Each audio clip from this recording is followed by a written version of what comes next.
Thank you. I want to follow up on Yemen. Despite the statement by the President and the Secretary on the ceasefire, and also the Omani Foreign Minister just confirmed it, the other side, which is the Houthis themselves, denied it. They're saying that we are not going to stop attacking the ships. So how do you explain that? Are they not? Well, they're a terrorist group, so, you know. Or the I still just don't really understand what, I mean, if the Houthis have only agreed to stop attacking American vessels, and you guys have only agreed to stop attacking Houthi targets, that does not really fall into line with what Secretary Rubio has said, which is attacks on all international shipping in the Red Sea. The President also announced in this meeting that the Houthis have capitulated following the administration's strikes. In the President's words, the Houthis have announced that they don't want to fight anymore. They just don't want to fight, and we will honor that, and we will stop the bombings. They say that they will not be blowing up ships anymore. As Secretary Rubio explained, this was always a freedom of navigation issue. These are a band of individuals with advanced weaponry that were threatening global shipping, and the job was to get that to stop. And if it's going to stop, then we can stop. There is also something now retweeted by Ambassador Witkoff's X account, I believe, noting that following recent discussions and contacts conducted by the Sultanate of Oman with the United States and the relevant authorities in Sana'a, in the Republic of Yemen, with the aim of de-escalation, efforts have resulted in a ceasefire agreement between the two sides. So that's always a good thing. Now, in another important announcement, Secretary Rubio has decided to merge the responsibilities of the Office of the Palestinian Affairs Office fully into other sections of the United States Embassy in Jerusalem. This decision will restore the first Trump term framework of a unified U.S. diplomatic mission in Israel's capital that reports to the U.S. ambassador to Israel. Ambassador Huckabee will take the steps necessary to implement the merger over the coming weeks. The United States remains committed to its historic relationship with Israel, bolstering Israel's security and securing peace to create a better life for the entire region. And now I will take your questions. Daphne. Thank you. On the ceasefire deal with the Houthis, could you give a sense of how the State Department was involved in this? What did U.S. engagement with Oman and the Houthis look like on this? Well, we've got some details. Again, I've noted to you what the Omanis have messaged, again, retweeted by Ambassador Witkoff. I can read you a little bit more here as well that gives you a few more details. In the future, they note, neither side will target the other, including American vessels in the Red Sea and the Bab el-Mandab Strait, ensuring freedom of navigation and the smooth flow of international commercial shipping. The Sultanate of Oman expresses its gratitude to both parties and their constructive approach that led progress on many regional issues toward achieving justice. So at that point, though, there's more that obviously you want to hear about, obviously some of the details, and I would expect I'll have more for that on that for you probably on Thursday's briefing. We'll look for it there. Andrea. Thank you. Can I follow up on that, please? Sure, of course. Does this ceasefire also extend to the Houthis not attacking Israel and Israel not attacking the Houthis, as they have just today in retaliation for the attack by the Houthis against the area near Ben Gurion just a few days ago? Well, and just looking at the President's remarks, looking at this particular message from the Omanis, this is about the Red Sea, the attacking of ships, and the nature of the action that the United States had taken, making it very clear at the time that this was not going to be a pinprick operation, that we were going to continue this operation until the Houthis stopped attacking shipping in that framework. That is what I've seen here, and that's all I can remark on. And Ambassador Witkoff said last night at the Israeli Independence Day celebration that very, very shortly there would be announcements on expansion of the Abraham Accords. The President also today said that there would be a big announcement next week that was very positive, but that he was just, my word, sort of teasing about it. But I think it'd be a classic, talking about something before it lands without, giving too many details. That is certainly, of course, my situation here as well. But when the president says there's going to be a big announcement, I would take him seriously. And he would, of course, I think, put it that way in the fact that it's very good news for people. And what about Ambassador Witkoff saying very, very shortly there would be an expansion of the Abraham Accords? Well, I will wait for the Secretary when it comes to the details of what's going to be described and announced in that regard.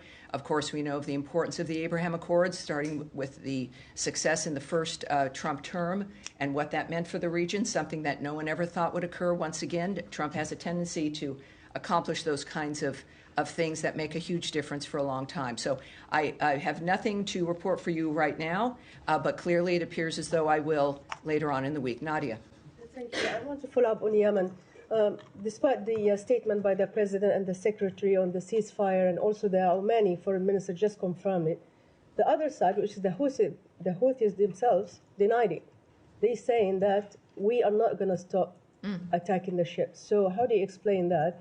Are they not they're a receiving terrorist the group, message? so, you know. Or they playing for public consumption? I or use, what? for my basis of who to listen to and who to take seriously, of course, is the President of the United States, Ambassador Witkoff, the Secretary of State, Marco Rubio.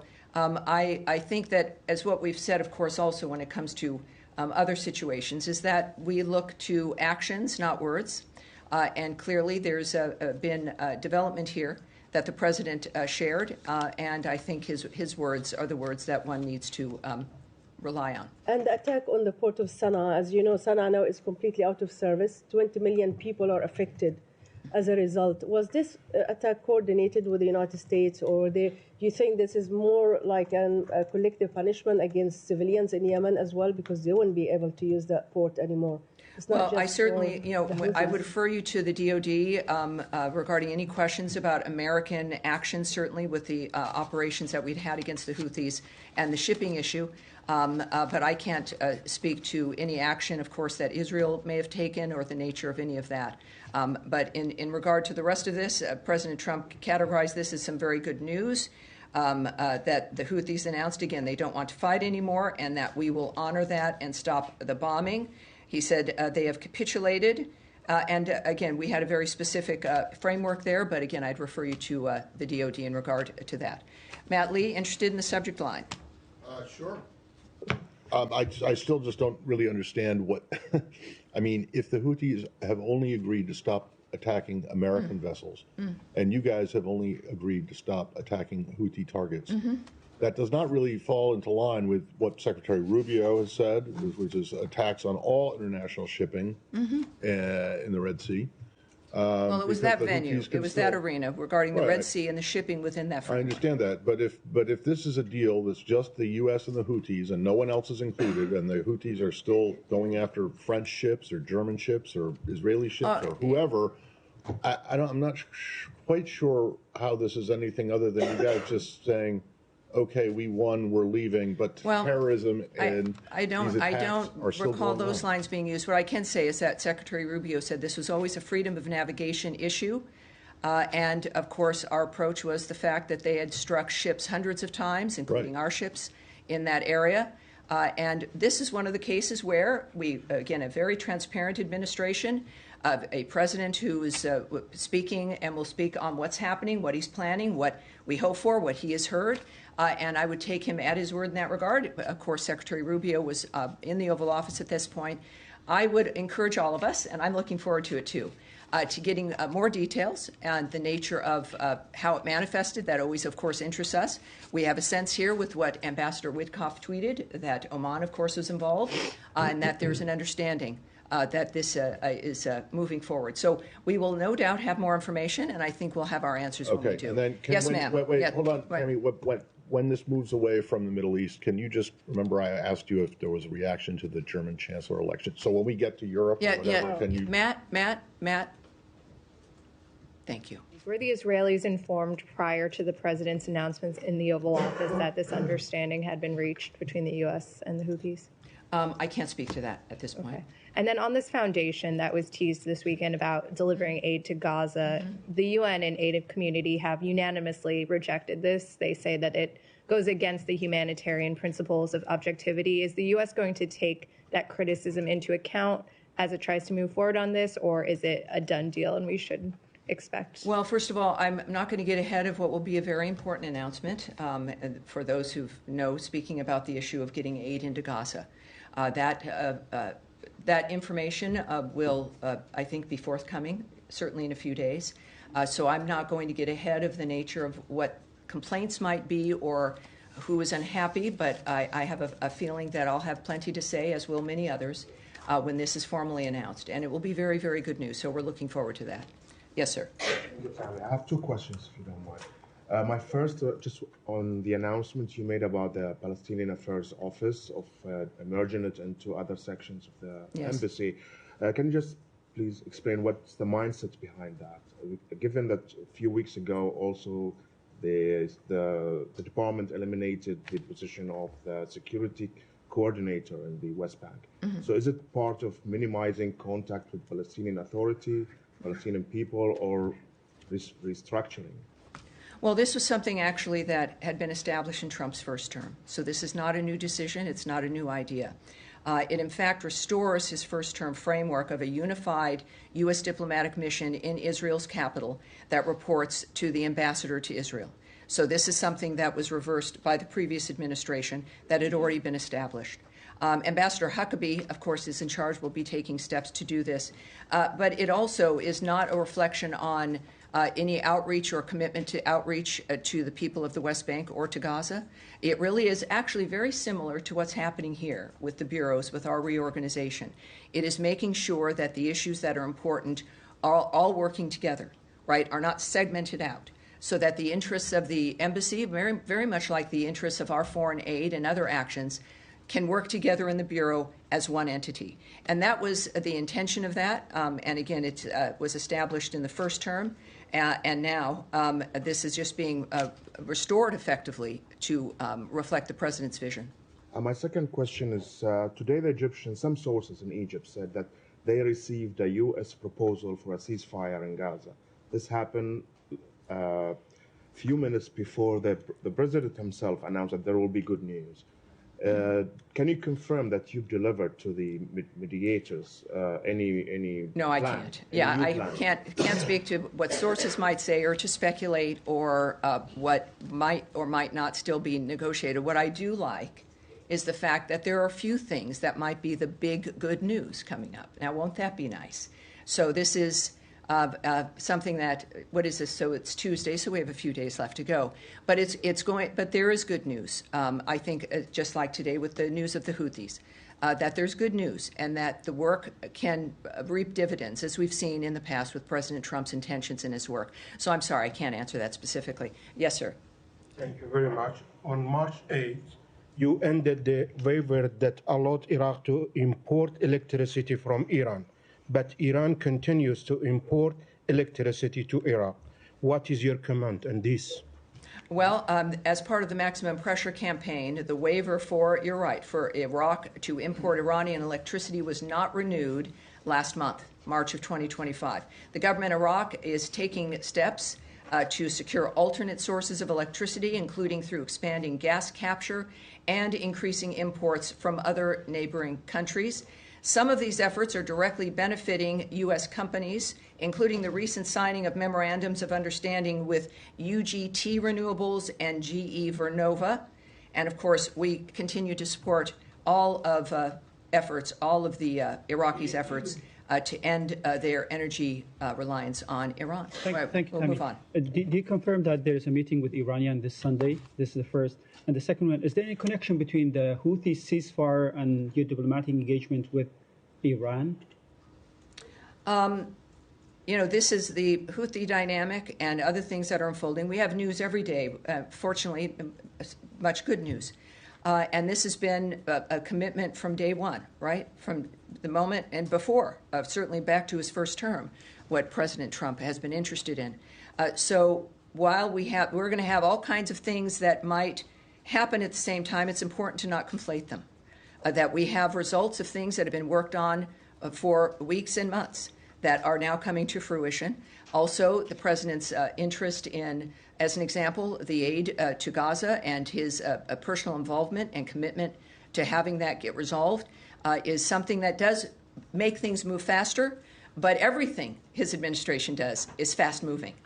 So I would say that is to be cautious in the fact that we're looking at the development of things that are important but have been in the works for a long time and are not tied to a certain development or linked to one thing or another. But you're going to have things happen at the same time when you've got a singular region, multiple issues happening, multiple negotiations, multiple efforts for ceasefires. Inevitably, things are going to happen simultaneously. But I think that is the result of the kind of work that we've been engaged in for weeks now. And so that's all I can say about that. What about the meetings with Iranian this Sunday? We've had that question before. Certainly last week we addressed it. I have no specifics for you about what is occurring, and I can't confirm what will occur. But as soon as we do, and if we do, you will hear it right from this podium. No.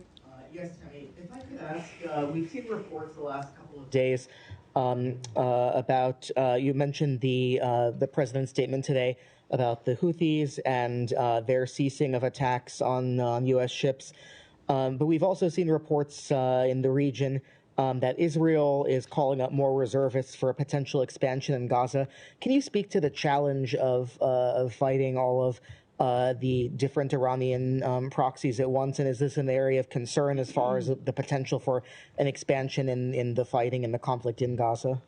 Well, we've seen clearly the nature of Hamas and that it has to be wiped off out of Gaza completely if there's to be any peace. We certainly have seen the impact on Hezbollah as Israel continues to defend itself against that armed squad of Iran and the Houthis as well. The good news is the United States, of course, can do many things at once. Israel also has a right to defend itself. And as an ally, we support that, and we clearly have made that clear to the world as well. And the remarkable agreements and at least even just getting Iran to the table has been a tremendous accomplishment for our ambassadors, for President Trump's foreign policy. So it's not what one would want. You want a peaceful world. President Trump came into a world that was left behind through the previous administration in a condition that required immediate intervention. And that is what he has done, and that is what the American people expected. He is acting on that expectation. Again, a lot of us would, certainly everyone involved in these conflicts and wars, this is not what any family anywhere in the world imagines what the next day would be for their families. And I'm proud, and we all should be, that the United States continues to work to change all of these conflicts, to bring them to heel, to stop them, and to make people's lives better. I'm very excited that many efforts are going to bring fruit to our conversations, and we'll be able to talk more about that later in the week. But no, I think that when it comes to Israel defending itself, us supporting Israel, and the nature of our commitment for peace in that region, Iran is certainly at that framework, and we have tremendous ambassadors like Steve Witkoff setting the table there about what needs to happen for the country, for the region, and for the world.